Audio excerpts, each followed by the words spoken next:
Welcome to the 2018 Republican Gubernatorial primary debates, which will be followed by the U.S. Senate primary debates, sanctioned by the Wyoming Republican Party and sponsored by Wyoming Public Media, Casper College, and the Star-Tribune. We are in the beautiful Wheeler Concert Hall on the campus of Casper College. I am Roy Cohey. I served 12 years in the Wyoming House of Representatives and as Speaker of the House from 2007 to 2008. I currently am serving my 8th year as a member of the Casper College Board of Trustees. I want to thank voters from across Wyoming who submitted topics and questions for today's debate. A 3-person panel composed of 1 representative from each sponsoring media entity used those submissions to curate and prioritize today's questions. Our panel for today's debate is composed of Bob Beck, News Director of Wyoming Public Media, and Dallas Bauer, the Opinion Editor for the Casper Star-Tribune. This will be a classic-style debate with opening and closing statements. Each candidate will answer direct questions as well as respond or comment on another candidate's questions. The candidates have agreed to negotiated rules for the debate in which the moderator has total discretion as to settle timing disputes. We ask that you, the audience, refrain from applauding or heckling during the event so that we can best use the short time allotted for these important debates. It is Wyoming. Each candidate will be allowed up to 50 seconds for an opening statement. Following the debate period, each candidate will be allowed up to 90 seconds for their closing remarks. Timing for statements and the debates will be monitored by Abby Dotterer, down in front, who is with the Casper Star-Tribune. Each candidate will be given 50 seconds to answer a direct question. Other candidates may have 30 seconds to respond or comment on the other's direct questions, and the candidate then may have 30 seconds after that to follow up on those responses. And now it is my honor and pleasure to introduce to you, from left to right, the candidates running for governor of Wyoming and on stage for this debate. Candidate number 1, and these were selected just a few minutes ago as to positioning on the stage. Candidate position number 1, Harriet Hageman. Candidate position number 2, Foster Freese. Candidate position number 3, Mark Gordon. Position number 4, Taylor Haynes. Position number 5, Bill Dahlin. And position number 6 is Sam Galeotos. So we're starting our opening statements with position number 1. Ms. Hageman, you have 50 seconds. Thank you. Elections are about contrasts, and I would hope that as this debate proceeds, all of you will take note of the important and substantial differences between the candidates in terms of our knowledge, our preparedness, our experience, our body of work, our history, our records, and our advocacy. I have now driven 34,000 miles across this state in the last 6.5 months. It has been an incredible experience and one for which I will be forever grateful. I have always loved Wyoming, and I love it now even more. The reception that I have received has been so life-affirming and humbling. You, the citizens of this great state, give me hope and optimism about our future. And as they say, let the debate begin. Mr. Freese, 50 seconds. I grew up herding 130 head of Hereford steers. Went in the Army, became a captain in the Army infantry platoon leader, and then left the Army with $800 of cumulative leave pay, and managed to, with God's blessing, turn that into a $12 billion business. And Forbes mentioned as I was one of the top 10 managers of this generation, along with John Templeton and with Warren Buffett. I'm pro-gun, I'm pro-life, I'm pro-Trump, I'm pro-limited government, I'm pro-business, and I am pro-Wyoming. I'm going to donate my entire salary to small communities around Wyoming, and will not take a single dollar of pay, and will not take a single dollar from any special interest groups. I can't be bought. Thank you, Mr. Freese. Mr. Gordon. Thank you. I grew up on a ranch outside of KC and currently serve as your treasurer. I'm a Wyoming conservative, pro-family, pro-Second Amendment, pro-limited government closest to the people. I've worked in all the industries that are most important to Wyoming: energy, agriculture, and tourism. And over the last 5 years, as your treasurer, we've grown the portfolio by $5 billion, modernized it to do a better job for the future, improved returns, and I've stood up against federal overreach. As your governor, what I'd like to do is to make sure we have all the tools and resources we need for local communities so they can do a better job for themselves. I want to make sure that Wyoming is the easiest and most efficient place to do business anywhere in this nation, and I want to make sure that you have a voice in the Capitol. Thank you. Dr. Haynes. Good evening. This is a critical time in our republic and in our state. I'm a pure constitutionalist and the only pure constitutional candidate. The reason I am strong on the Constitution is because when we were on the Constitution, we became the most powerful economy and the most powerful military while remaining the most generous people on the planet, and I'll take us back there. The center of my platform has been taking over management of the federally managed lands, with the exception of Yellowstone, Grand Teton, and Devil's Tower, and a couple of small national monuments. Reason for that is those lands are being threatened now by outsiders, and I'll get to more of that in my closing statements. Thank you. Thank you. Mr. Dahlin. I was born and raised in Sheridan, Wyoming. I'm the only candidate that deals in the energy sector firsthand. I sell coal, and what I mean by that is I find a current user that uses coal and has an antiquated system. I then offer an updated system that I put in on my nickel and amortize that so they have more reliable uses of coal. Then I negotiate with the coal mine and the railroad to get them energy, reliable energy. That's what the state's about, is energy.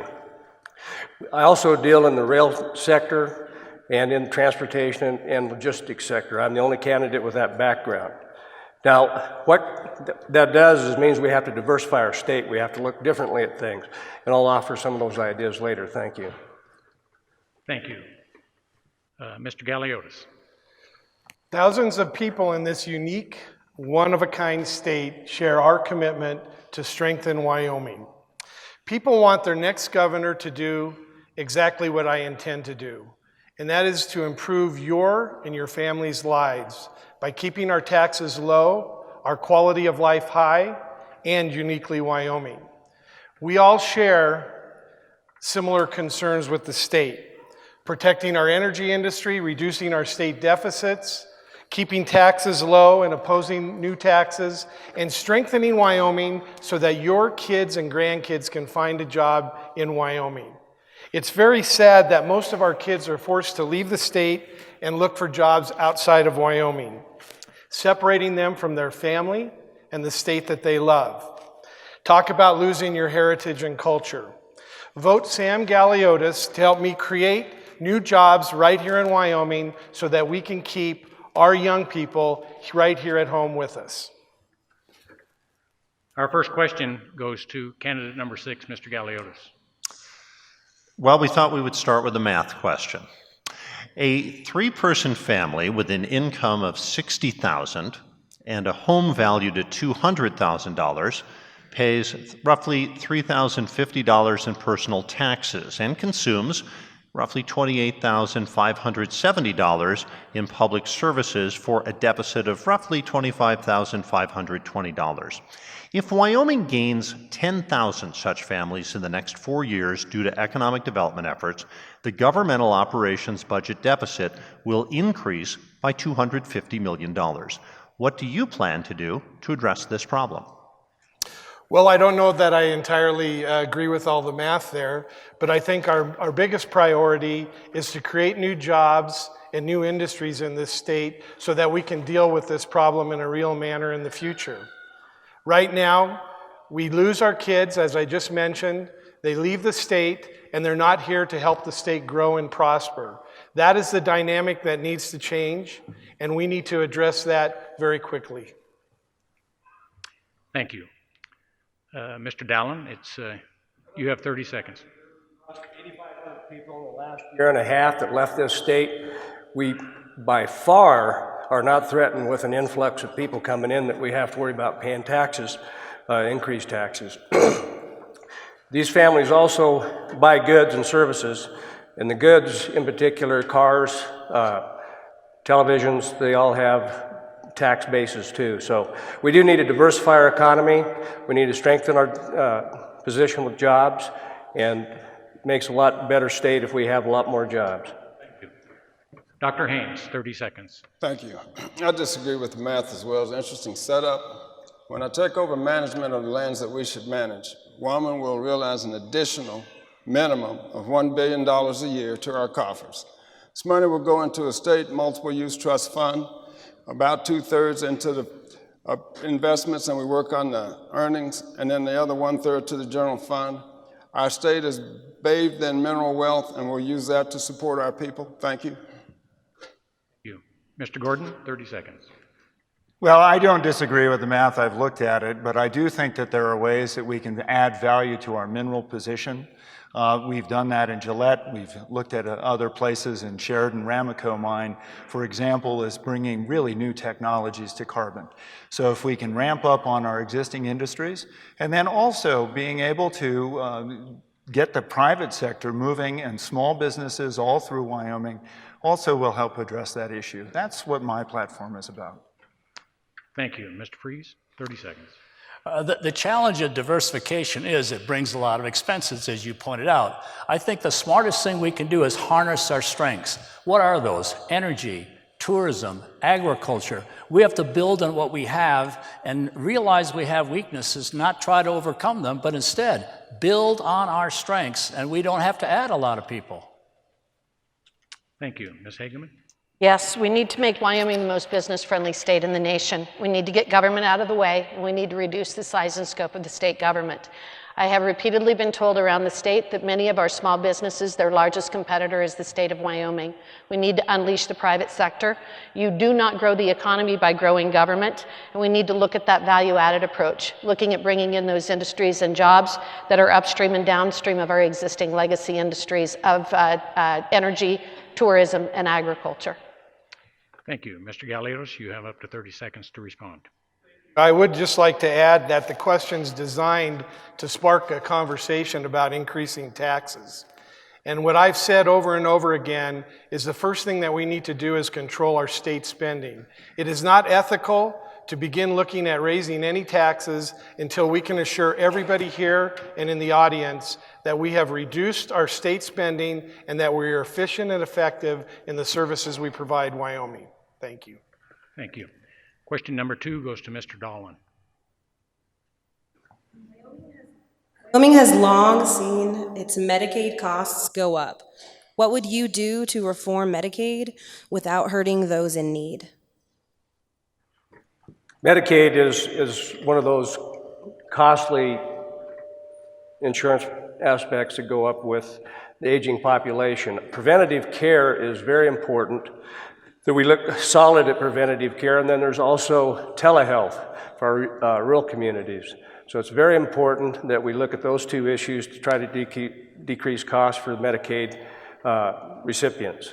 Also, we should make it a priority to take care of our people on Medicaid, because it's a constitutional charge that we all have, is to look after the welfare of the people. Dr. Haynes, 30 seconds. Medicaid is an issue. It's a joint venture between the feds and the state.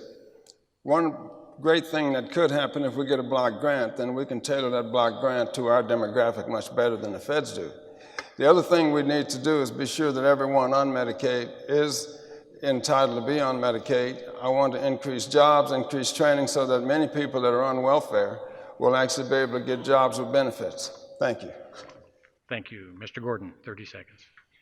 So here on Medicaid, I believe we can start to look to some of our peers. Alaska has taken some interesting approaches where they have been able to buy down some of the cost. Idaho has also, Butch Otter has looked at some ways to be able to move the state more aggressively into trying to reduce costs. Really what the secret here is to make sure that we have a solid healthcare network that we can work on to bring costs down really across the state. Thank you. Mr. Freeze, half a minute. I've been working for some time with the Senate to try to get the Medicare, Medicaid funds all transferred to the governors. We can do much more with that money on a state level. We'll be coming out with an ad soon that talks about how do we reduce the cost of medical care without having to deal with these government programs and keep it private as much as possible. Telemedicine, promoting direct provider care, health savings accounts, all those can be included. Thank you. Ms. Hageman, half a minute. Thank you. I do not believe in Medicaid expansion. The doctors that I have spoken with has told me that it would destroy the medical system in Wyoming. We need to reduce regulations. We need to get government out of the way. I often say, and I think that this is an example with the Obamacare situation, is that the government is always trying to fix its last solution, and that's where we are.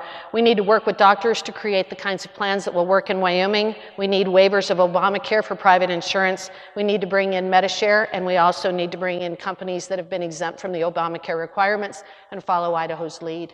Thank you. Mr. Galeotos, 30 seconds. I think the first thing that we need to do is recognize that Washington, D.C. is not going to solve healthcare issues in Wyoming. We're rural, we're low population base. We have issues on the service delivery side, we have issues on the insurance side. Washington is not going to solve that. We are in the perfect opportunity in this state to lead and solve solutions or enhance solutions for rural populations. We should do that now. We should be the innovators in that. And we should also look at some of the Medicaid waiver type programs other states have looked at. Mr. Dahlin, you have up to 30 seconds. Yeah, Medicaid takes care of a lot of issues and expenses within the state. We do need to prioritize that, and we need to refine that program where it's more effective for all of our people in Wyoming. Thank you. Question number 3 will be directed to Dr. Haynes. Dr. Haynes, you've all actually advocated cutting state spending. So what exactly will you cut if elected, and please be specific? Thank you, Bob. I will cut Endow. Endow is a government giveaway guys as a grant economic development program. $42 million of boondoggle. I will cut Endow. I will sever Essential Air Service and that from Endow. It was put there to kind of protect this boondoggle from people like me. Endow is dead meat, January 2019. Thank you. Mr. Gordon, 30 seconds. First off, I'd take a look at our capital spending. That's one reason I brought my lawsuit in the first place. I was worried 3 years ago that the Capitol was being overbuilt. It started out with a very practical approach and suddenly grew to 5 buildings. We need to look at the capital spending. Then we also need to look at the agencies and how we can realign them so that we can make things more efficient and easier to do business. And people coming into the state won't have to deal with 5 different agencies. They can deal with 1. Thank you. Thank you. Mr. Freeze, half a minute. We gave some money to an outfit called OpenTheBooks.com, which has 47 states revealing the checkbook to the people. Wyoming has not done that. We must know what's in the budget before we can know how to spend it. They have already had a few groups that have reported, and they found a magician paying $35,000 at a seminar for teachers because they needed entertainment. Number 2, they have $500,000 they just spent with an out-of-state firm in Boulder, Colorado, for the university to come up with a new slogan. There's a lot of ways we can find things to cut. Thank you. Ms. Hageman, half a minute. We need to reduce the number of consultants that the state hires and make sure that our state employees are the ones that are doing the job. We also need to make sure that there is a direct connection between what is going on in Cheyenne and the rest of the state. I've been repeatedly told by our public employees that there is a real disconnect between Cheyenne and where the services are being provided, whether it's within the Department of Education or the Department of Family Service, Transportation, or a variety of those. We need to make sure that we're spending the money where the services are provided and perhaps look at some differences and some changes in Cheyenne. We just need to reduce the size and scope of government. Thank you. Mr. Galeotos, 30 seconds. In office, I would walk in and I would begin to pick up the efficiency study that the legislature completed last year that identified $200 million of potential wasteful spending. They had phase 2 this year that they implemented. They believe that will be a similar amount. The first one was for 4 agencies. I would ask everybody in the audience and everybody in the state, including the legislature, to hold me accountable, to pick those studies up and come back in an expedited manner and tell everybody what we can accomplish, what we can't accomplish, and how we're going to implement it. Mr. Dahlin, 30 seconds. I'm a businessman, and you look at things that don't work and do work. I'll go beyond the endow. Wyoming Business Council was established 20 years ago for one specific reason. That was to diversify the economy of Wyoming. It didn't happen. And now we double down on it with endow as another on top of a failed model. So they have to be dismantled. That's for starters. Therefore, we can move on and pick a whole bunch of other stuff out too, and then we need to strengthen our communities and our municipalities on top of that. Thank you. Dr. Haynes, you have half a minute. You also have to meet with your agency heads and be sure they're on board with the vision you guys are going to choose when you elect me. And then we work through each agency for its efficiency, but also for its functions, an essential function of government, or is it outside of the essential functions of government? If it's outside of the essential functions of government, it will need to be wound down. So you need to do those kinds of things, and you have to be in the halls of government in order to do that. Thank you. Our fourth question will be directed to candidate Gordon. Wyoming has seen many booms and busts since statehood. There are fewer jobs today than there were 10 years ago, meaning that many of our youth must leave to find employment. What are you going to do to turn things around? Well, that's a wonderful question, and thank you. I think, you know, having my daughter here in the audience, coming back to Wyoming is a great example. The opportunities that Wyoming provides to young families, she's not married yet, but hopefully will be soon, the opportunities that young families have in places like Wyoming, where you can have wonderful times playing soccer and so on. That's how we retain the young people.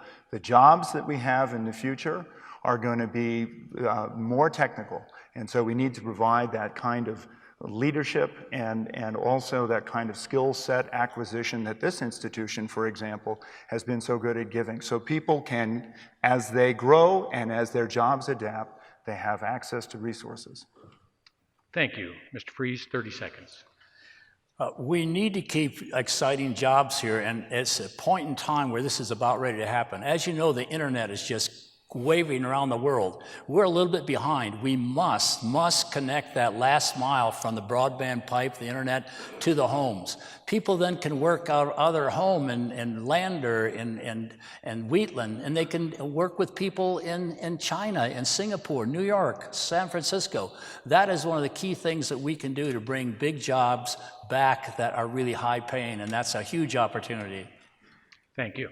Ms. Hageman, 30 seconds. Again, focus on our legacy industries of minerals, agriculture, and tourism, including hunting and fishing.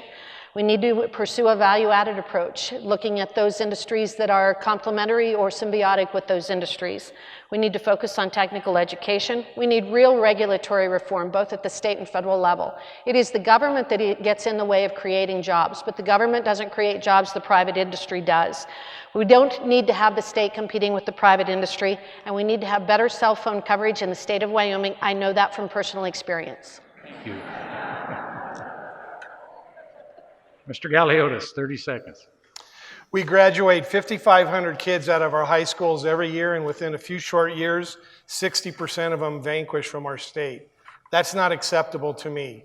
We need to create private sector economic growth in our state, and the way we're going to do that is by our governor and our 4 other elected officials, along with our legislative leaders and our legislature, our education community. We're going to start looking into the future and defining where is the broader economy going, how is it going to impact Wyoming, and we're going to map that back to make sure that we're creating the skills and jobs to participate in that economy. Mr. Dahlin, you have 30 seconds. I'll be the only candidate that gives you a specific, and it's a specific by a catalyst form. And it's a catalyst to get us to think differently, to diversify our economy so we can enrich our economy, and that's industrial hemp. It's got 25,000 uses: clothing, concrete, medicine, you name it, it's there. And it's something that, as governor, I'll open the door and let the good people of Wyoming go to town on it. Thank you. Dr. Haynes, up to 30 seconds. Well, I believe the question was how do we create jobs to keep our kids in the state? Well, first of all, if a politician talks about creating jobs, duck. The government cannot create jobs except as tax burdens. We simply reduce taxes, and we are bragging about a low tax climate. Our tax climate's okay, but it's not where it should be, especially behind the scenes. The next thing we need to do is reduce regulations to public health and safety. Then entrepreneurs will create jobs. Thank you. Mr. Gordon, you have 30 seconds. So in the last bust that we had in the 1980s, that was when we created businesses. It was a great time to create businesses. Young entrepreneurs, they could do that. The other thing that we can spend our time doing is talking about vocational education. That is an incredibly important thing. When you look at the Pathways School right here and the process of being able to certify for welding and other aspects of that, Wyoming is on the right track. We just need to make sure we follow through with that important feature. Our fifth question will be directed to Mr. Freeze. Mr. Freeze, there are some who think our highway infrastructure needs improvement. What would you do to address the problem? I think this is an item that can help us do with the budget, that there are probably projects that could be deferred 1 or 2 years because it's a corporate profit and doesn't hurt our people. As you know, we get reimbursed. We only have to reimburse about 10% for the federal money that comes in. We should try to get all those federal contracts come in as we possibly can, but we must prioritize what are the danger ports, what are the bridges that are about ready to go out, where are the issues that we must do it now. And I think that is a process by which we begin figuring out how do we carefully spend this money so we just aren't building things because we think we need to build them. I think we have to be careful. Thank you. Ms. Hageman, 30 seconds. Yes, this is something that has been brought to my attention repeatedly, and we actually need to focus on highway construction and not putting up electronic billboards. We need to simplify the regulations, and we need to make sure that we are working with our contractors in the state of Wyoming, the ones that actually build our highways, strengthening those companies and making sure that they have the contracts. We also need to get rid of the no-bid contracts. We have $770 million worth of no-bid contracts in the state. That's another way that we can focus our money and spend our money more effectively. We also need to be looking at bringing in additional rail lines as well as highways work. Thank you. Mr. Galeotos, 30 seconds. Well, whoever asked that question hasn't traveled along I-80 recently, because from one end of the state, it's entirely under construction. So hopefully we won't be able to complain about that much longer. I agree. I think that it's a prioritization. And as we know, in our state, with our financial condition right now, with a deficit of close to $1 billion, we have pressure on everything, agencies, school system, everything that's going on in the state. I think that construction of the highways and other related things like building out broadband and all of that need to be in the same priority pool. Galeotos. Mr. Dahlin, 30 seconds. I have driven all the roads in Wyoming, and I can tell you where to fix the potholes if you want. And there's quite a few of them out there. It is a matter of priority, and it's a matter of fiscal responsibility and spending where we spend our money. That's very important. As a businessman, I understand that. And there's a lot of fat at the top of the state government, and there's different places for prioritizing, and the highways have to be one of them. And rail lines only come along unless the government funds them, or if the private sector wants to take them over. Thank you. Dr. Haynes. Thank you. With an engineering background, I've already visited with WYDOT. WYDOT has a 10-year plan for highway improvement and construction. And I think the governor has to familiarize him or herself with that plan. And then you need to get on the ground with some expertise and be sure the projects that are at the top of the list are the projects that affect public health and safety first. You can always complain about the roads no matter what they're doing. As soon as they're done, there's a pothole. Well, that's another issue. Maybe we need a little bit more of a guarantee. Thank you. Mr. Gordon, 30 seconds. So there are two types of roads. There's the highways, and then there's also the county roads. And when we look at energy development, it's going to be important that we allow ourselves to pre-position assets so that we can help counties be able to deal with those kinds of road construction issues. And one of the things that I've talked about is how we get more of these resources back to the county level.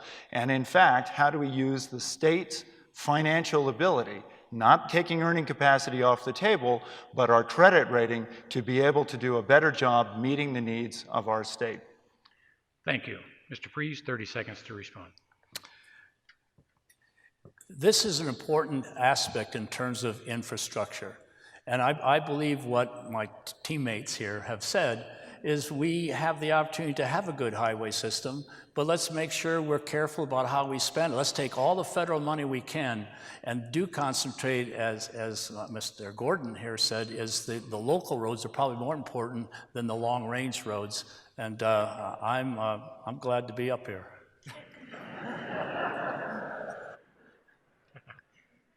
Well said. Our sixth question will be directed to Ms. Hageman. Ms. Hageman, do you believe more cuts need to be made to the state's education system, budget, and how will you propose funding education in Wyoming? Right now, we spend approximately $17,500 per student in the state of Wyoming. I was just, in fact, meeting with the superintendent and the president of the board in a particular county here in Wyoming just today. And I learned a lot, I've learned extensively as I've traveled the state about our funding. Yes, I believe that we are going to have to cut spending. We need to cut spending in the state of Wyoming. And to date, the education system has been largely left unscathed, at least from the legislative standpoint. While local districts have suffered because of declining student enrollment, the state has worked very diligently, our legislators have worked diligently to keep our education system whole. I think there are a variety of things that we can look at. I think we can look at transportation. I think we can look at out-of-state travel. I think that we can look at attending meetings through teleconferences and that sort of thing. I think it's important to be innovative in how we do address education funding, but I absolutely believe that there are ways that we can do it more cost effectively. Thank you. Mr. Galeotos, 30 seconds, please. Right up front, I believe that there are efficiencies that we can get in our education system. I believe I would be an excellent partner with our education community in order to identify how we can get efficiencies. But I really think we're having the wrong conversation. I've watched this grind and the battle over funding for education, and we're not getting anywhere. Really what we need to focus on is what kind of jobs need to be created in Wyoming to participate in the economy in the future. How do we map that back to our education system? How do we put the private sector in sync with our education system so that our kids are coming out and being competitive? Candidates, if we could ask you to hold your responses to 30 seconds. Mr. Dahlin, 30 seconds, please. Education was a challenge 50 years ago. Education was a challenge 10 years ago. Education is a challenge today. It's an evolving process that we always have to keep on top of. It'll be challenging 10 years from now. So we need to work together to properly fund this education. And Wyoming is not like any other state, demographically or population-wise. So we got to treat ourselves like we need to be treated. Thank you. Dr. Haynes? Thank you. We're talking about funding the present education system, and that's one of the problems. The system doesn't work. We need to first restructure education so it delivers a better product to our students and therefore to our society. We need to go to a voucher system where the money flows to the teachers, the students, and into the classroom. When we do that, when we restructure education so that a student can have the resources they need without so much administration, I think we solve the education funding problem. Thank you. Mr. Gordon? Well, thank you. I served on the Johnson County School Board, and I know that there are some efficiencies we can gain there. That can be informed by the great efficiency study that the legislature did, but that needs to be talked about so we aren't sourcing things out of state. What I will tell you is that this is an issue we addressed 2 years ago when we worked with the legislature to change how we do our investments so that we could, on the Common School and the University Land Fund, be able to deliver more current income. There's more to do there, but we have a great start. Thank you. Mr. Freeze, 30 seconds. We can use technology for education just like in medicine. There's an opportunity to use telemedicine, teleeducation. In Georgia, they have something called Cyber Academy where a student in one part of the state can internet with some other teacher to pick up a third year of French. We must make sure that the pinnacle of our educational system is the teacher. If you don't have a good doctor, what good is a hospital? And sometimes we put more money in the schools and we have to put a lot more money into the teachers. That's the bottom line. Thank you. Response, Ms. Hageman. I've met with many teachers in my travels, and down to the very last one, every one of them have told me we have plenty of money in education in Wyoming. We need to prioritize our spending. We need to focus on the classroom. We need to focus on the teacher. We need to get rid of duplication. We need to get rid of unnecessary construction such as carpeting of closets. And we need to stop spending as much money as we do on consultants. We are not pursuing a developmentally appropriate curriculum with our younger kids, and that causes us to need more consultants and interventionists. If we pursue a developmentally appropriate curriculum, we won't need to spend that kind of money. Thank you. Our seventh question will be directed to Mr. Galeotos. Mr. Galeotos, Wyoming doesn't have enough elder living facilities. What can be done to ensure our aging population doesn't have a housing crisis in the next decade? We need to start planning for it right now because obviously our state demographics are moving quickly to the more senior level.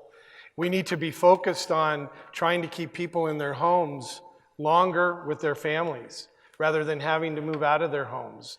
All of these programs need to be evaluated with the thought of keeping seniors at home as long as we possibly can, in their own home with their loved ones. And that will alleviate some of the crowding we are going to have in some of our senior facilities. Thank you. Mr. Dahlin, 30 seconds. Yeah, my mother lives at home in Downer Edition in Sheridan, Wyoming, where I grew up. It's very important that the elderly are able to stay in their homes as long as possible, and I think with telehealth and other technology coming down, we'll have that opportunity to reduce costs, also to take care of our seniors in a better way. Where they like to stay is in their own homes. That's what I'd like to see happen as well. Thank you. Dr. Haynes? Thank you. Clearly, we all agree that keeping people in their home as long as possible is the best solution. However, that one size doesn't fit all. And the question is, what do we do about the housing shortage for those elderly people who don't have that opportunity? We need to restructure our building codes. We need to restructure some of our regulations so that the entrepreneurs in that industry will provide that housing. Thank you. Mr. Gordon? Well, I think senior centers become a very important part of the nexus of this, and I think it's critical that we support those, the Wyoming Home Health Service process. But I do believe that the private sector and, in fact, communities will step forward. In KC, where I grew up, the Mikey Bunkhouse was built not long ago that provides some senior housing in the community. The Greenhouse Center up in Sheridan is another example of that. There are ways that this can happen. Thank you. Mr. Freeze, half a minute. I think you hit the head right on the nail with your Sheridan facility. I could not believe the quality. The Scott family, I spent a lot of money donating to that, and it's a private sector solution. And if you look at that senior center, people really like to come there, which forestalls the whole thing that we all think is important, is how do we keep people active? If you keep their lives vibrant and exciting, they can stay in their homes longer. And I encourage you to go see that Sheraton Senior Center that the Scott family was one of the key donors. Thank you. Ms. Hageman? Regulatory and licensing reform. In Wyoming, we spend approximately 25% more than other states. We need to follow the Utah model that allows us to more effectively use our assisted living facilities and home health care providers, but our licensing requirements now prevent us from doing so. We need to develop a more robust elder care program at our community colleges to make sure that we are educating and training our students to provide those kinds of services. And we need to make sure that we are effectively using our assisted living facilities, and that will save money in the state of Wyoming. Thank you. Mr. Galeotos, 30 seconds, please.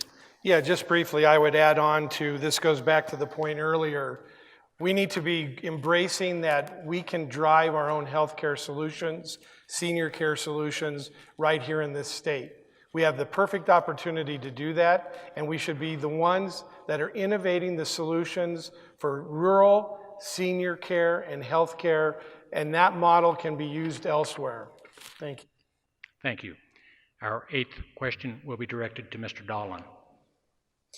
In Wyoming, about 1 in 4 women receive less than adequate prenatal care, according to the Wyoming Department of Health Vital Statistics. As governor, would you take any actions to improve women's access to prenatal care? And if so, what? I definitely would consider preventative care. That's very important, prenatal care. Extremely important. as far as having that access for better care, I think that is always something that less cost, insurance, and I give back to telehealth, things of that nature, technology would help in that aspect. So those are the kind of things we need in our healthcare system all the way around. For prenatal care, preventative care is one thing that is very important to all of us.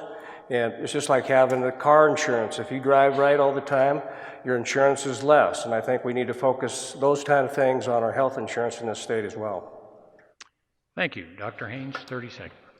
While I trust the statistic, I'm pretty sure there's some personal responsibility being shirked by women not accessing prenatal care. It is available. It's available at the primary care level. It's available at the nurse practitioner level. As governor, I would make certain that these things remain available, but we have to impress upon young women that they need prenatal care. I'm not certain that is an issue for the state. Mr. Gordon, 30 seconds. Thank you. I think this is an important issue, and it's really going to be predicated on making sure that we have a solid healthcare system throughout the state. Community hospitals, satellite clinics, and other things that are available. It's also critical that we build up our community college programs so that we can get more nurses out there and recruit more doctors in. I think this is a place that Wyoming really can shine, and I look forward to working on that particular solution. Thank you. Mr. Freese?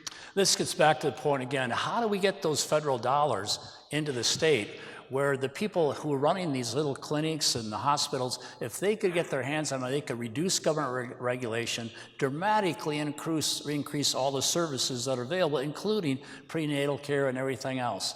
And I think it's also important that we keep the private sector alive. There's a lot of agencies and charities that we've supported over the years that allows private charities to come in and come alongside when there's a deficiency, and they can make up for it. Ms. Hageman, 30 seconds. Yes, we struggle with having an adequate number of providers in many of our communities around the state. We need to help our doctors. In meeting with physicians, what I'm learning is that with the new requirements, the new rules and regulations, it's becoming extremely difficult to provide medical services. And as a result, many of our doctors are suffering from some serious mental health issues, and we're seeing an increase in suicide rates in our medical providers. We need to get the government out of the way, and we need to reward those doctors who are innovative in the type of programs that they are willing and able to provide, such as telemedicine and that sort of thing, and make sure it's covered by insurance. Thank you. Mr. Galeotos, 30 seconds, please. Yeah, I believe we need to look at the root causes on this problem, and that is we need more healthcare professionals in the women's care. And in order to have more healthcare professionals in that area, we need to have the kinds of communities and the services that those professionals are looking for when they look to relocate and live in our state. We need to have more healthcare professionals, and in order to do that, they want to live in vibrant, growing communities. They want to bring their families, and they want to be involved in a community that meets their needs.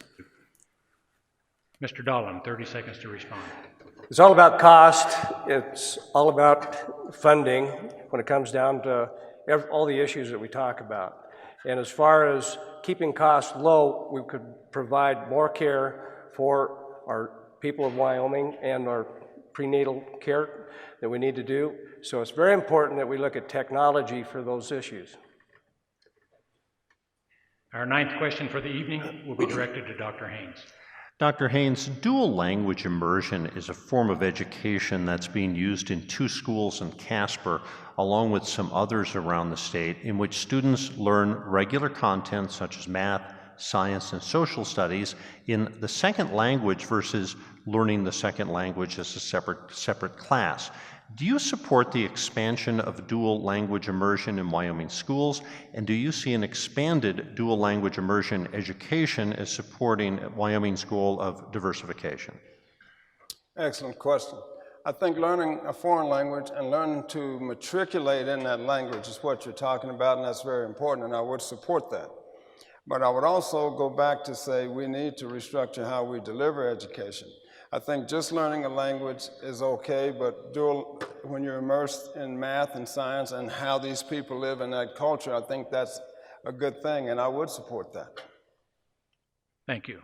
Mr. Gordon, 30 seconds. I absolutely support the dual language immersion, and I think it's, you know, it's interesting having visited one of the schools here that teaches Chinese, thinking about our Asian markets and the ability to be able to communicate. It wasn't very long ago that the Treasurer's Office was working with the Governor's Office to see if we could work with China to try to open the port that's on the West Coast so we could get our coal out. Having people that are native speakers would be fabulous. Thank you. Mr. Freeze? I strongly believe the whole education delivery system should be as close to the parent as possible. I don't like the word school choice, like the word patient choice. In each of these districts around our state, they should decide which they want, because this is not a completely no-brainer. There's a controversial issue.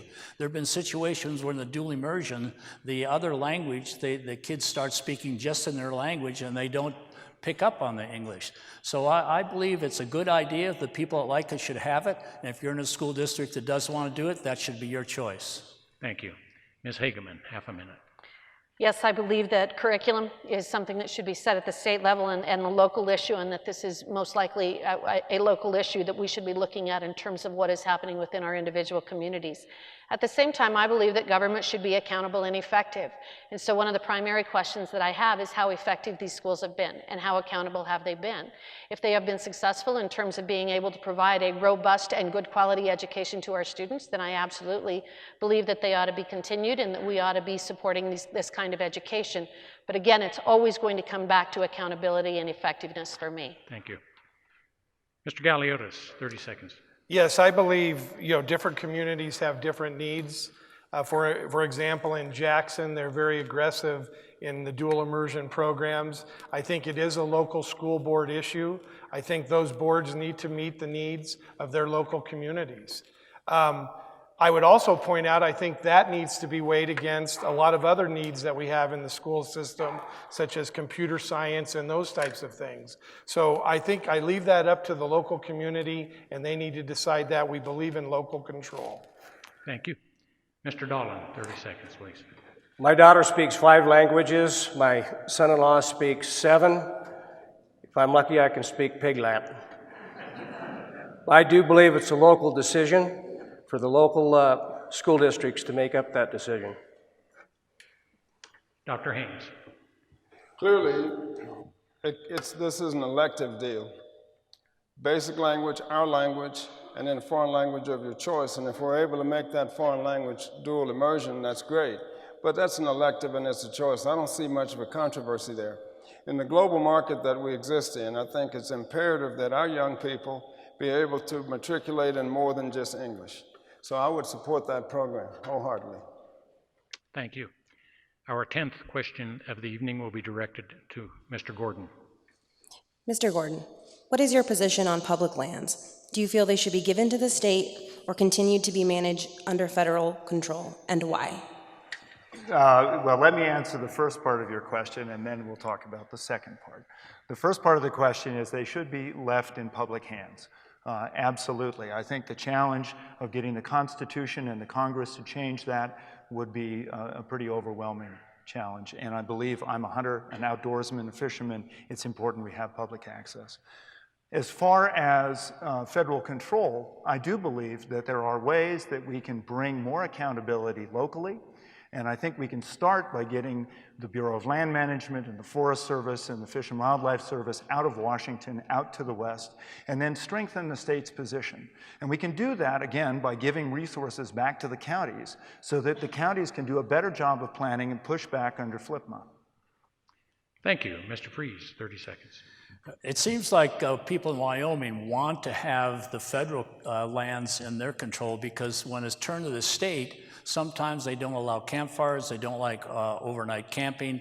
And our challenge as governors is to make sure we make all this land available to as many uses as possible. We have so much land, we can have hunting, fishing, snowmobiling, and have all those opportunities. And I think that that's the way we should go, is just create an opportunity with the 98,000 square miles we have.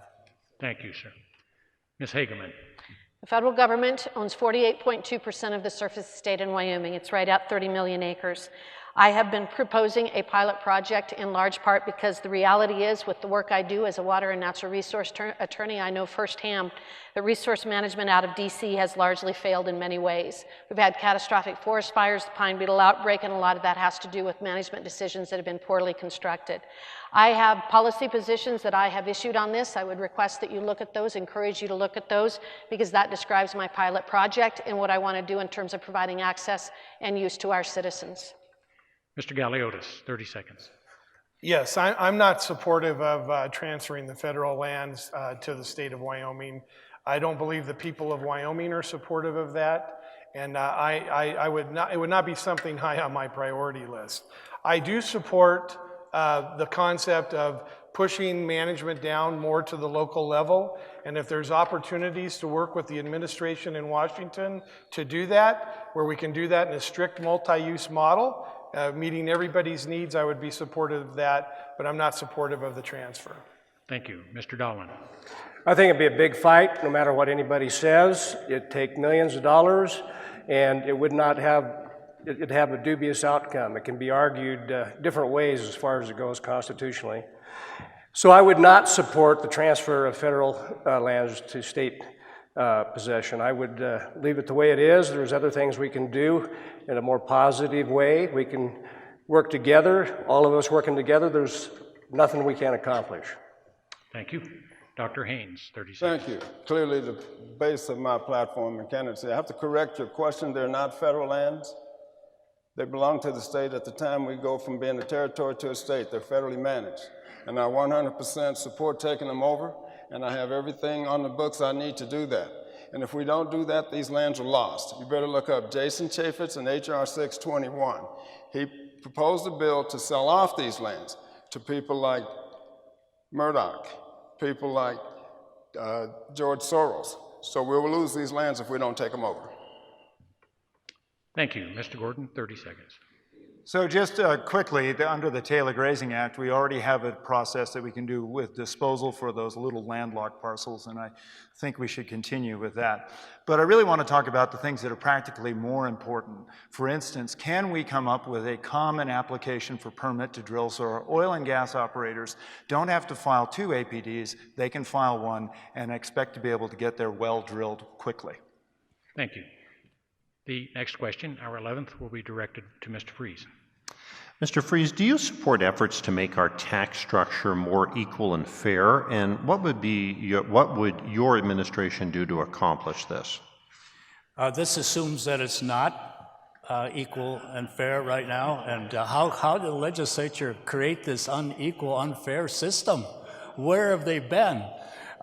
If you're kind of getting to the point of do we think we should have an income tax, that would be a nightmare. The other 8 states without income taxes would chew us up in terms of getting people to migrate there. And there's Tennessee, you know all what they are. And I don't think it's a good idea to try to introduce a property transfer tax either. The simpler we can keep our tax structure, the better. And we do have an enormous amount of money coming from severances. We have to help our older generation keep our property taxes down. And I would like to propose, and I bet everybody agree with me, when people at a certain age, they basically can have their property taxes frozen if they've been in their house for 5, 6, 7 years, because there's older people that are getting chewed up by inflation because of all the other things going up. Keep the fair system fair. Ms. Hageman, you have 30 seconds. Yes, I think that the question kind of is a euphemism for the idea of raising taxes, and I don't believe in raising taxes, and especially an income tax. I think it would be astoundingly destructive to the economy of the state of Wyoming. We need to support our legacy industries. I say that over and over again. Our minerals industry generates 70% of the revenue for the state of Wyoming. Our minerals industries, our mining generates 50 times more revenue to the state of Wyoming than the tech industry does. We need to make sure that we are fighting for, protecting, and advocating for those legacy industries, and if we do, we will continue to have a good tax base. Thank you. Mr. Galeotos, 30 seconds, please. I would echo the sentiment. I believe that it's basically not ethical to be talking about raising taxes until, again, as I said earlier, we look to control our state spending. I've gone around the state. People have said to me over and over again, Please do not raise our taxes until you can assure us that you are spending our money wisely and not wasting it. That's where the focus of this conversation needs to be. Thank you. Mr. Dahlin? I think fiscal responsibility comes first, how we spend comes first, and that's very important for us to understand that so we don't have to address taxes. Property taxes, all the taxes can be looked at differently, but we need most and foremost to look at how we spend money. As an example, as a candidate, I could spend more money, but it's hypocritical for me to spend more money on this race to buy your votes. It's the same example. Thank you. Dr. Haynes? Thank you. Our tax structure is equitable. Whether or not it's fair is debatable. There are taxes that people don't pay any attention to, but they feel them when they go to register their vehicles. I promise to freeze all of those taxes, and when we take over the rest of the land that I'm going to take over, that $1 billion in mineral wealth will solve any tax problem that we have. Thank you. Mr. Gordon? Well, this is an interesting question. In my lifetime, we have gone from having an inventory tax in the 60s, a food groceries tax that we disbanded because we had a boom, and a number of other challenges. We never seem to want to revisit those, and I don't really want to do that either. But I do believe it is important that we charge for internet sales, and I do believe that we might want to investigate something like a flat tax or a fair tax across everything. Thank you. Mr. Freeze, 30 seconds to respond. I'm a little bit upset. I love my pal Bill Dahlin down there, but to have this notion buying the election, I think it's kind of pointed at me, because I'm spending a lot of money, because I want to be your governor. But basically, I mean, the whole free enterprise system is to build up people like me. I'm the American dream. I started with $800. I come out of the Army. I worked my tail off.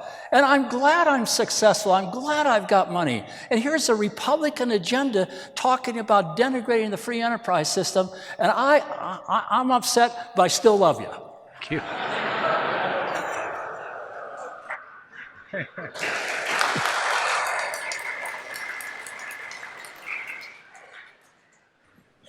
Our next question, our 12th for the evening, will be directed to Ms. Hageman.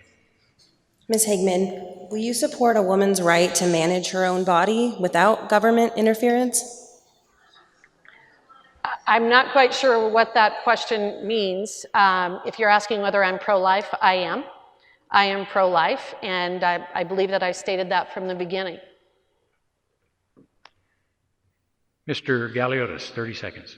Yeah, I would agree. The question is difficult to ponder.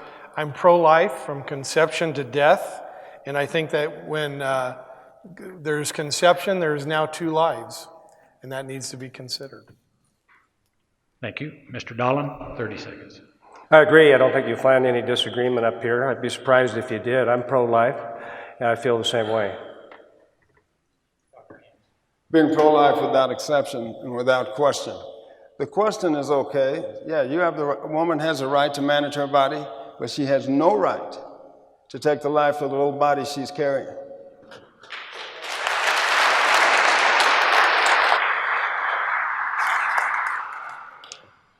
Thank you. Mr. Gordon, 30. So I am pro-life and pro-family, and I taught my daughter to take responsibility. And I believe strongly in a woman having a brain. It's also, as I say, I'm very pro-life, but I think there are instances where there are exceptions. The mother's life, rape, or incest. And so those are the exceptions I stand for. Thank you. Mr. Freeze? When I think about this issue, it's so emotional, intense, and I think the little woman inside that womb with her fingers are moving, her heart started to beat, and I want to stand up for her choice and the right to her have control over where she lives or not. A lot of people say they're pro-life, and I just want to make sure. I want to be known as a guy who puts his money where his mouth is. Rick Santorum called Lynn and I up a while back and said, we need some money to promote the partial birth abortion ban. Within 10 minutes, Lynn and I put up a big 6-figure number, and we had led the pro-abortion, the partial birth abortion ban, and so I am adamantly pro-life. Thank you. Ms. Hageman, 30 seconds to rebut. As I stated, I'm pro-life. What I find interesting about the question, and when you talk about Obamacare, is that is the one thing that Obamacare was designed to do, was to dictate by the government what we can do with our health care, what we can do with our bodies, what kind of services we can get. So I often find that question to be very ironic from people, especially if they support Obamacare and they support federal dictates about what kind of medical care we can receive, while at the same time being pro-choice or being pro-abortion. As I said, I'm pro-life. Thank you. Our next question for the evening, our 13th, will be directed to Mr. Galeotos. Mr. Galeotos, Wyoming is currently the third highest in the nation in terms of suicide. As governor, what do you intend to do to address this? Well, I believe I would go back to the fact that we've had this $1 billion deficit, and like I said earlier, it's creating pressure on everything. And as a result of that, many of our mental health programs have been cut back and sized back.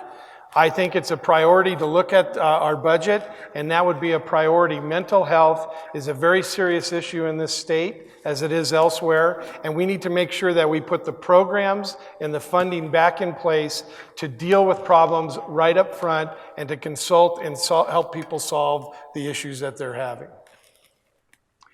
Thank you. Mr. Dahlin, 30 seconds. It's a matter of funding and priorities again. And I think it's very important that we treat this as a very high priority. It's embarrassing to have a state where we're the third highest in suicide. And I think we need to stop that, and we need to fund that, we need to change that as soon as we possibly can. Thank you. Dr. Haynes, next. Clearly, we need to restore the community-based mental health facilities, and therefore we need to bring back all of those therapists that we've lost. We don't have a place in many of our towns for a person who becomes a danger to themselves or others to go and get treatment, so they wind up in jail in our small towns.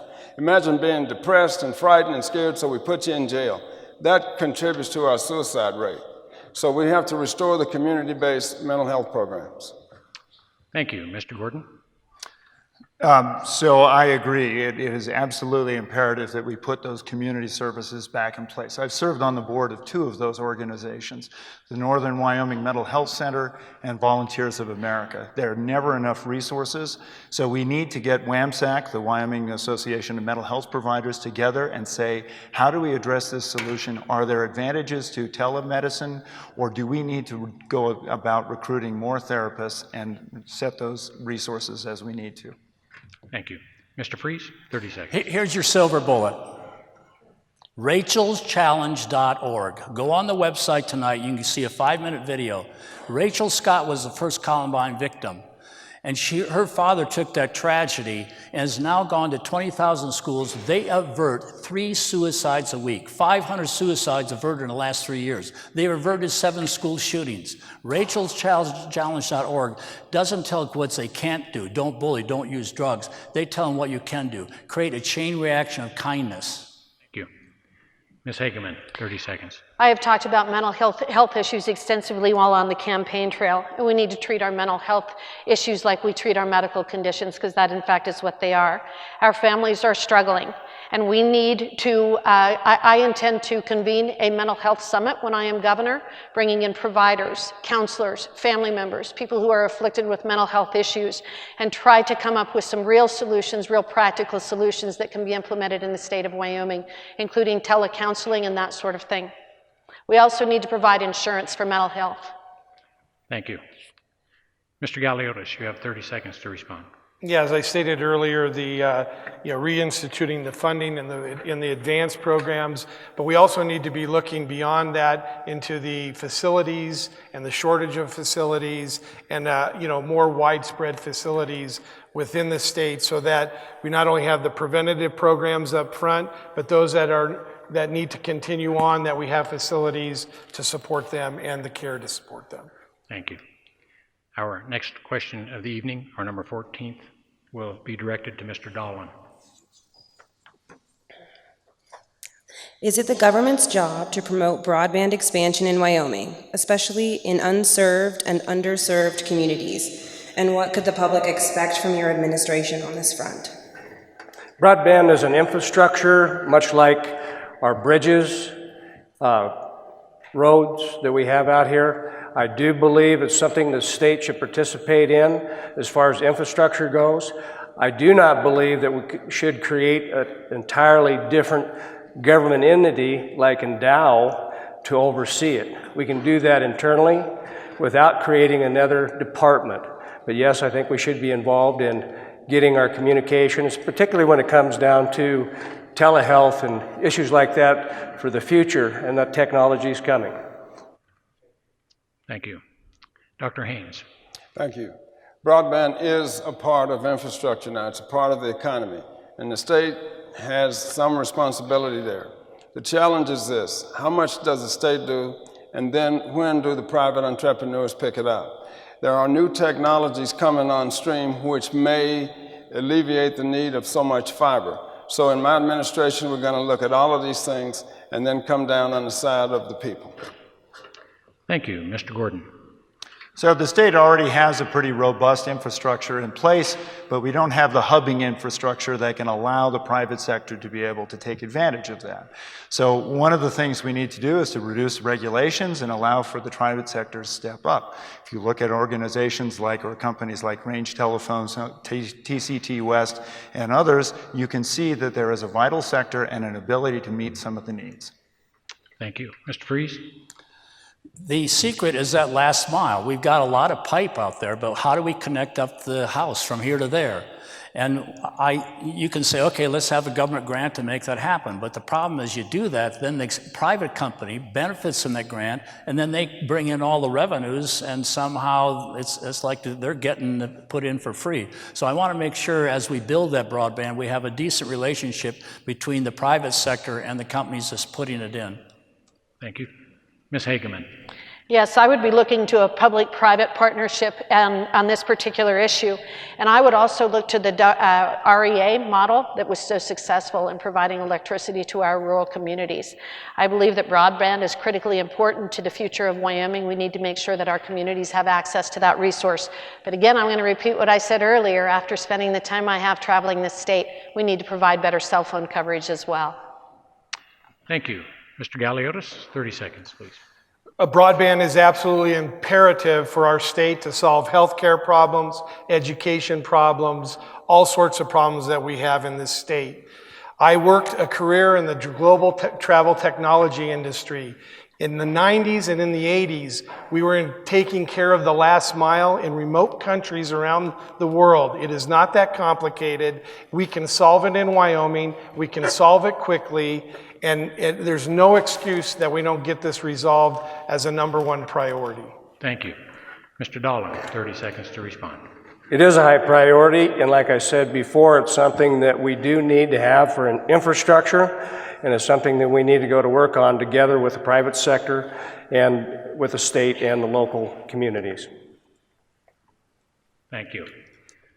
Our next question, number 15, will be directed to Dr. Haynes. Dr. Haynes.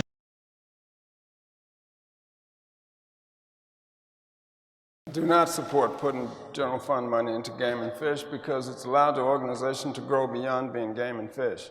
Game and fish was run to take care of our big game animals and our game fish population. It was done very well on licenses and fees put up by sportsmen. General fund money has allowed it to grow.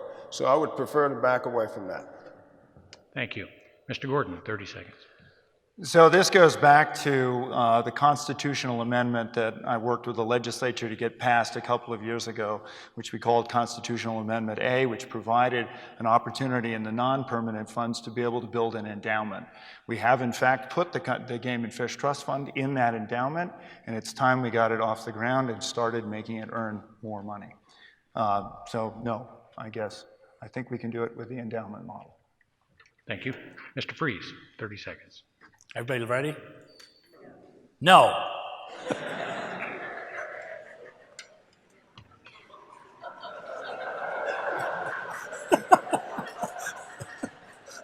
Ms. Hageman, you can have up to 30 seconds. You bet. Can I have his money? His money? Yes, his money. The North American model. The North American model for game management is the most successful in the world, and we need to make sure that we continue to follow that in Wyoming. One of the things that we need to do in terms of game management is we need to start controlling the number of wolves. They have devastated our elk population and our moose population in northwestern Wyoming. It's devastated our communities economically, and it's flat wrong, and we need to do a better job of managing wolves, and then the Game and Fish Department would have more money to be able to do their work. Thank you.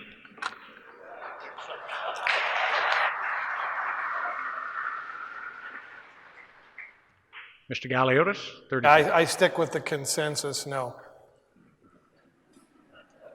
That leaves it up to me. No. Thank you all. Dr. Haynes. We're all against that. The Game and Fish, Wyoming Fish and Game and Fish needs to go back to being just that, game and fish. I do agree that we need to manage wolves, but I don't think we need to manage wolves. I think we need to treat the wolf like a coyote, and anywhere outside of the 3 parks, you can shoot the wolf like a coyote, and that takes care of our problem without putting any money in it.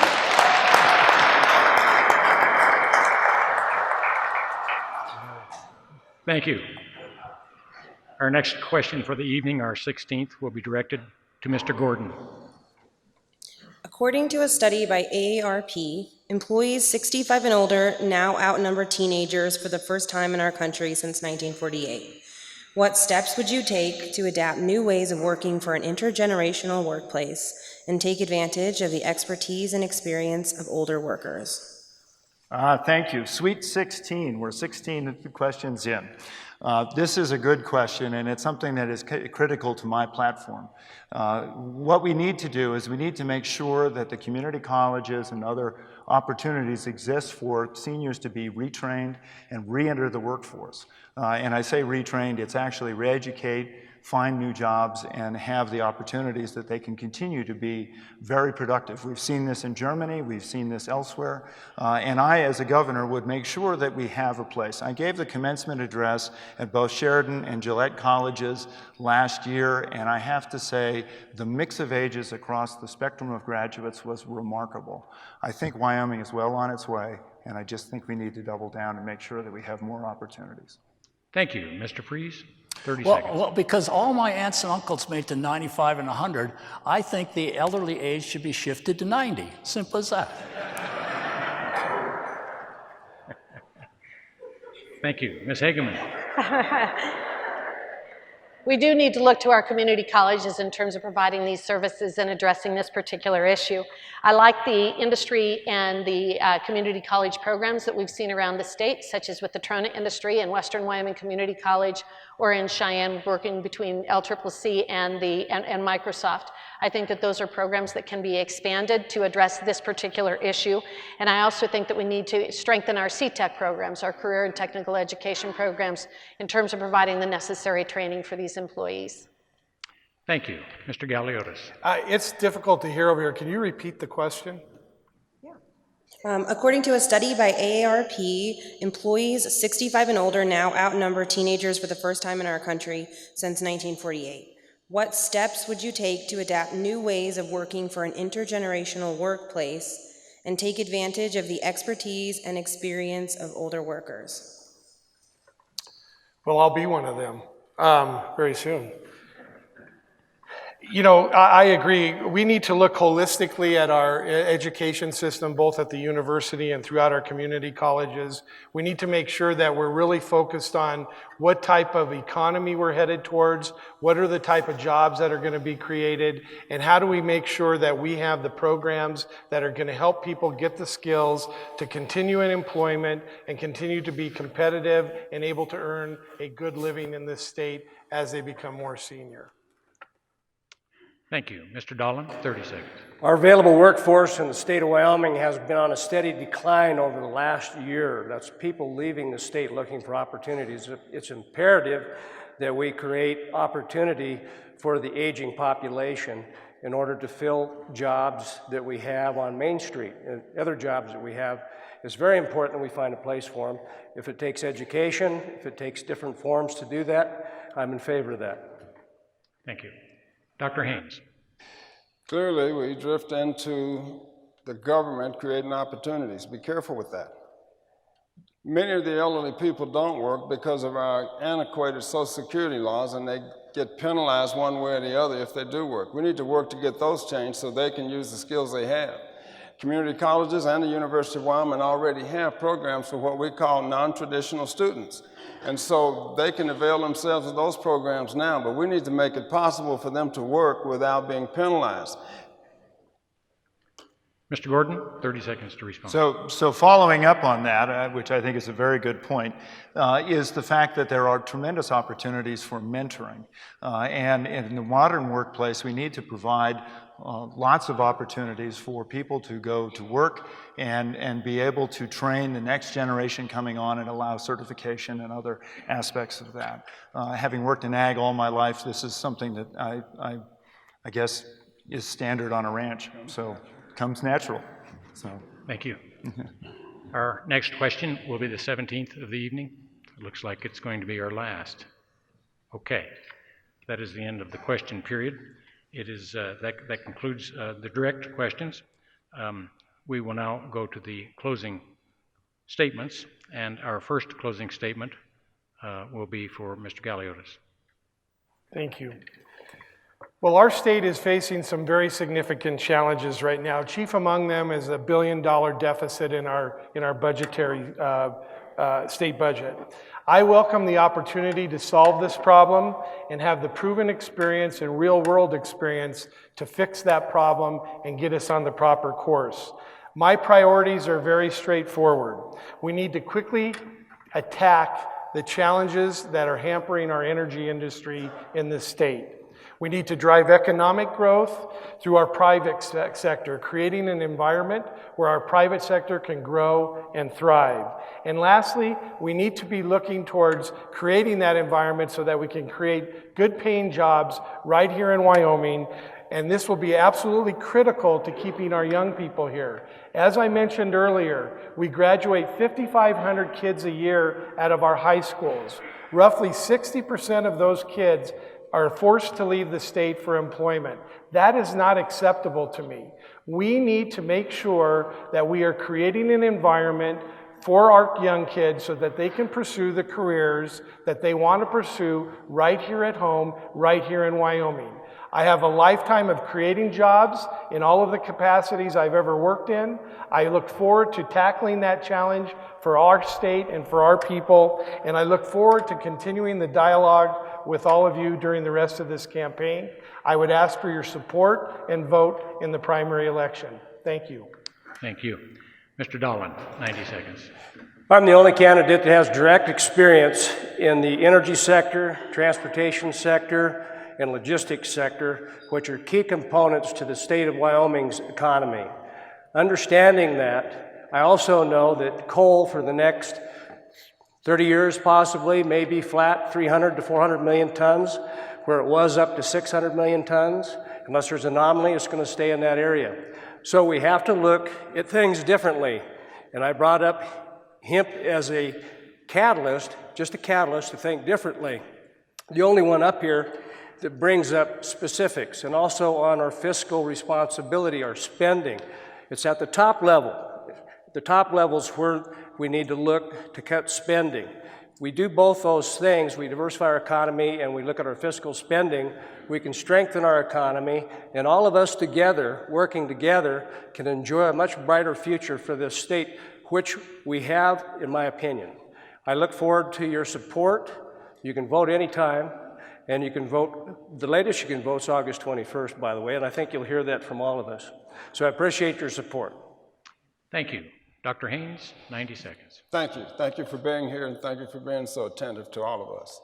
Clearly, going back to the base of my platform, taking over management of the federally managed lands ourselves before they are sold off from under us by people that we don't know and are much more powerful than we are.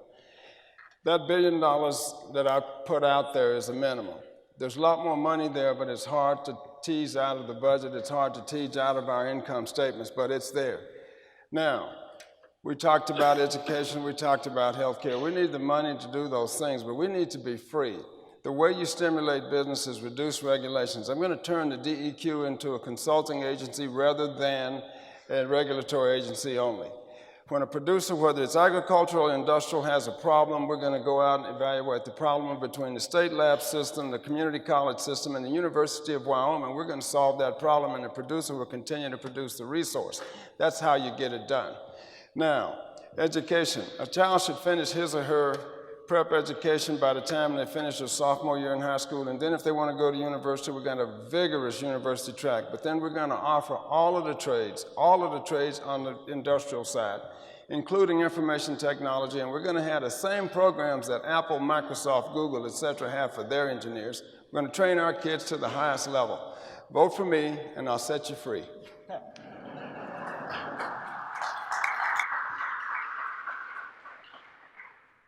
Thank you. Closing statement, Mr. Gordon. Thank you. I grew up on a ranch outside of KC and currently serve as your treasurer. I'm a Wyoming conservative, pro-family, pro-Second Amendment, pro-limited government closest to the people. I've worked in all the sectors that are important to Wyoming: tourism, agriculture, and energy. In fact, I worked for an energy company that felt strongly that we could both develop our natural resources and do it in a responsible way that left the world a better place for our having been there. It's a value I learned on the ranch, and it's something I've kept with me all my life. I am the only candidate in this race who has a successful record of saving taxpayers money. I am the only candidate in this race who has worked with the legislature to grow Wyoming business. And I am the only candidate in this race who has stood up to defend the Constitution when the legislature tried to legislate through it. As your governor, I would like to do three things. First, I would like to get resources back to the communities, as we've talked about tonight, so that those communities can do more for themselves. I want to make it better for Wyoming business by making it easier and more efficient to do business in Wyoming, both if you're coming and if you're already here. And I want to make sure that we have a strong second-to-none healthcare system and a strong second-to-none education system. I believe Wyoming's future is right ahead of us, and I would appreciate your vote and humbly ask for it. Thank you.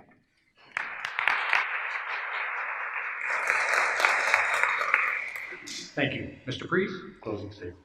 I'm excited to have almost half my grandkids here, and I want to work so hard to figure out how we can get all of them here. I love this place. I love Wyoming. I built my business here from $2 billion to $15 billion because of the environment and because of the friendly people. We have an opportunity to transport the kindness that exists in this room to the rest of the state, to the rest of the country, and create an environment where we are Americans again, all pulling for one another.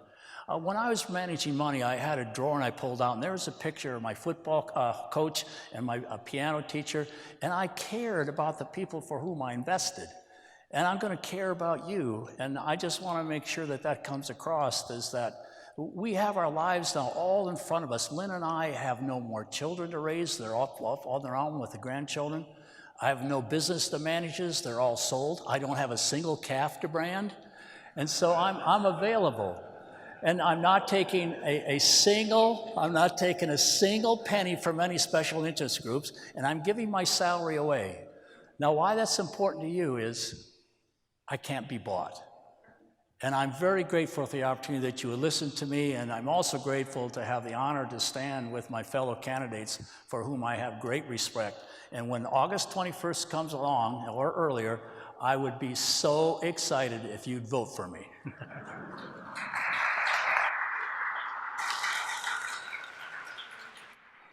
Ms. Hageman, closing statement. You know, Wyoming is facing some real and serious challenges. And while everybody's standing up on the stage, you could say are nice people, we really have to look at some very serious issues.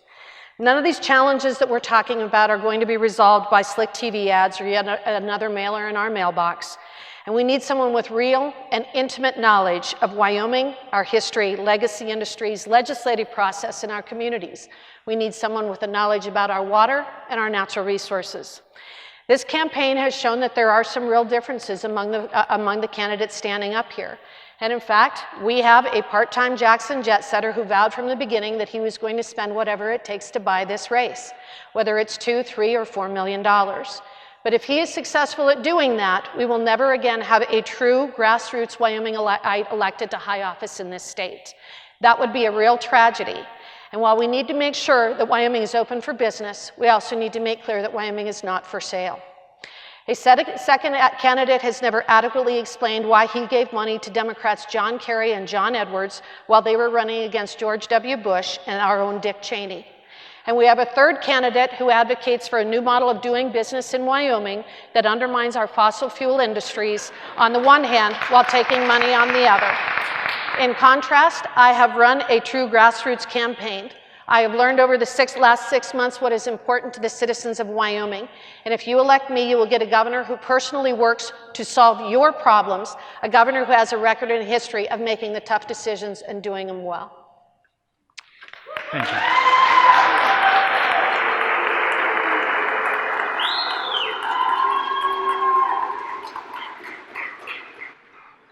We thank you, but you have opened a box. Are there any of the candidates wish to have 30 seconds to respond to that statement? Can't hear you.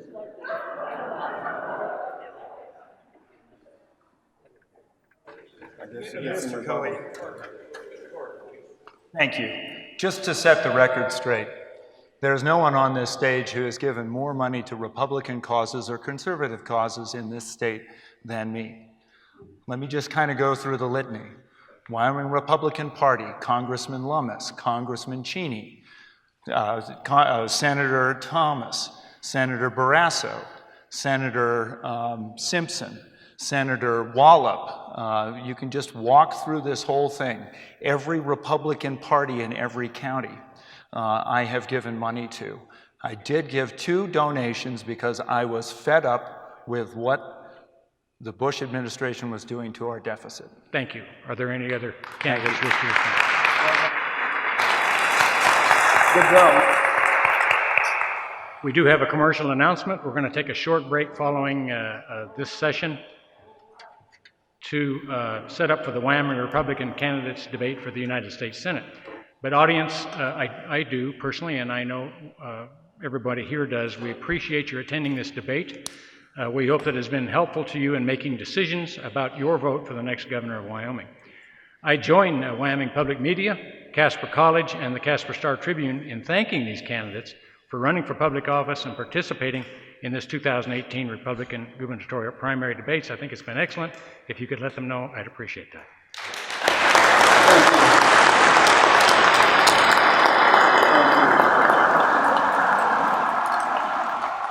Good job, Mark.